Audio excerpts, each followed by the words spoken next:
The movie Lone Survivor is often considered to be fairly accurate, but I just have to get some things out that are just totally wrong about it.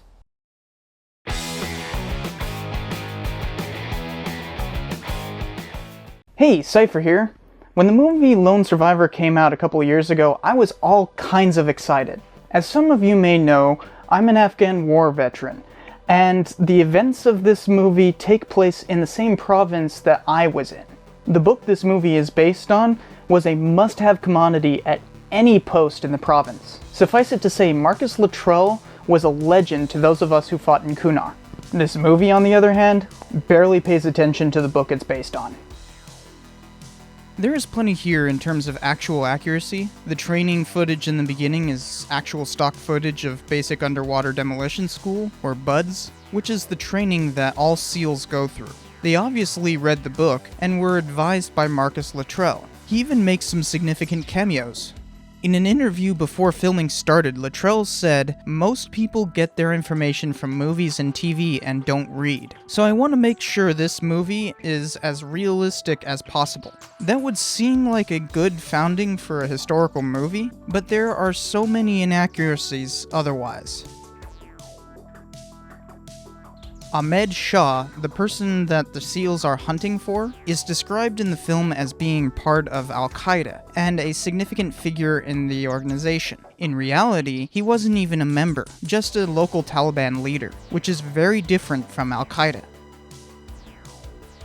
Shah in the movie is said to have killed 20 Marines the week before Operation Red Wings. But in 2005, during all 4 years the war had been going on until then, only 5 Marines had died throughout the entire campaign. Why even make up those numbers? There would be some significant battles in Kunar later, including the one depicted, but not before.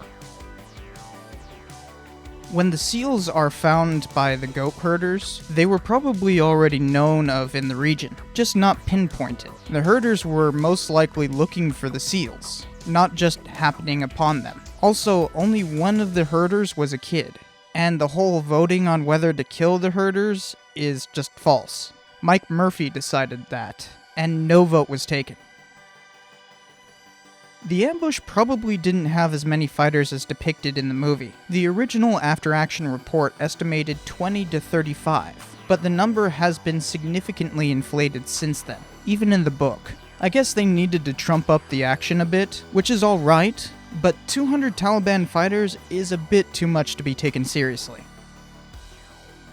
The way the SEALs are depicted as being bullet sponges is downright gruesome, and fails to capture the reality of combat. The whole falling down a slope scene is more cartoonishly drawn out than should have been allowed in a respectable film. They did have to jump off cliffs and took just as many shots in reality, but the focus on how much damage these guys can take is appalling. Being able to take a bullet and fall off a cliff doesn't make you a hero. This fight had a whole lot more to it than that. Lattrell and the SEALs did not witness the Black Hawk helicopter being shot down. He was actually unaware of the incident until after he was safe. Lattrell did not go into cardiac arrest, and he could not walk after being shot. He crawled 7 miles while being hunted because he was paralyzed from the waist down. That would have been better to show, wouldn't it have?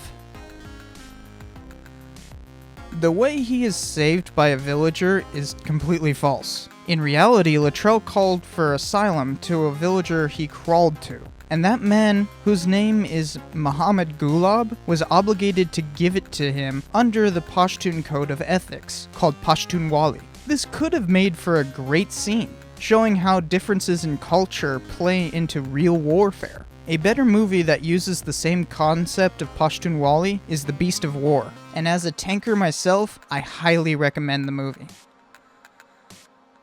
The worst inaccuracy of all is the final battle in the village. This never happened. The whole climax of the movie is fake.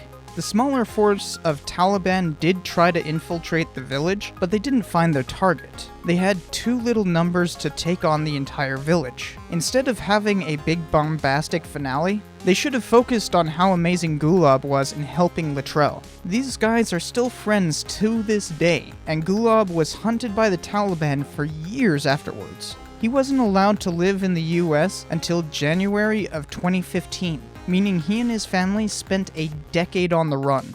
Wouldn't that be better to depict? This movie had such great potential, but it didn't live up to expectations. Especially the whole fake battle seems almost criminal. Many people praise this movie, but its inaccuracies are unforgivably bad, and make the story significantly worse because of that.